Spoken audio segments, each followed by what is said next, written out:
There used to be laws, justice, not anymore. By a wide margin, South Park The Fractured But Whole is the funniest role-playing game since South Park The Stick of Truth came out 3 years ago. This one's gags are more focused on parodying the superhero movie franchise craze than RPG mechanics, which makes it feel a little bit less novel, but this time its tactical combat is also deep enough to stand on its own.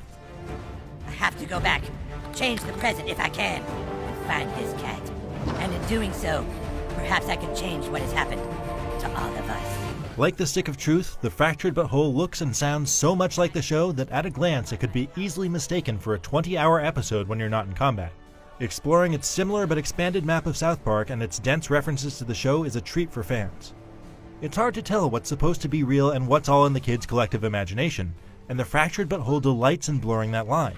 You'll have kids shooting kite lasers and using super speed one moment, then pausing the fight to let a car go by the next. Car! Then adults get involved and you have to start wondering what's really happening.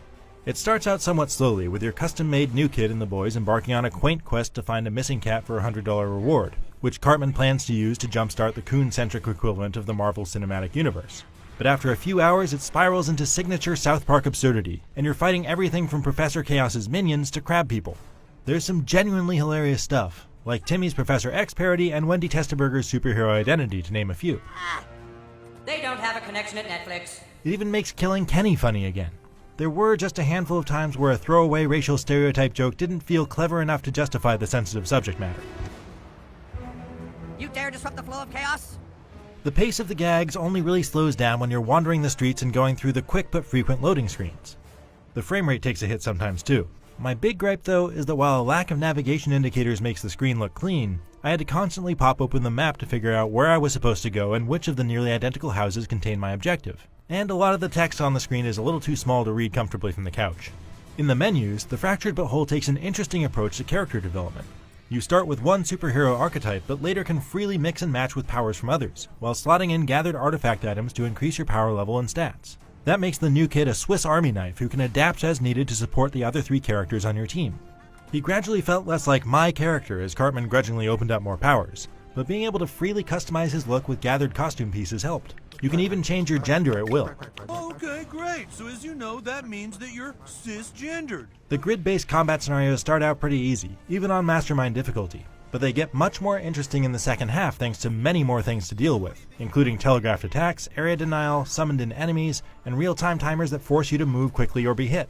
Because positioning matters and everybody's ability set works differently for range, direction, knockback, and other special effects, there's a fair amount of depth to it. And by the end, you have more than a dozen distinct characters to choose from. What gets repetitive are the active elements of combat. There are only 3 timing minigames for all of the abilities. Either tap the button once, tap it really fast, or tap a sequence. Then you tap to block or to recover some health after taking a hit. The same goes for the ultimate ability animations, which are awesome and hilarious the first few times, but long and unskippable later on. That's some incentive to change out your 4-person team and your character's powers every so often. Between fights, you're free to explore the quiet mountain town, and it's full of mostly simple puzzles that are a matter of pushing a button once you have the right tools. Using the new kid's fart-based abilities to solve puzzles and enhance other members of the team wears thin pretty quickly because of the repetition. But there are sections in the main story mission where you're using a variety of them in a custom-built puzzle sequence where it takes some thought and feels more rewarding. They say that some farts are so powerful they can actually bend the fabric of time. South Park The Fractured But Whole is another epic-length episode of the humor that's kept fans of the show laughing for 20 years.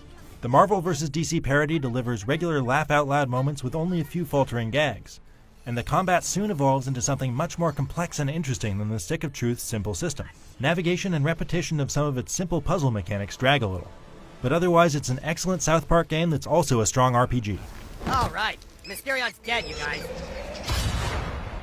For more on great RPGs, check out our reviews of Divinity Original Sin 2, Battle Chasers Night War, and XCOM 2 War of the Chosen. Journey on, Grave Warrior. We will meet again.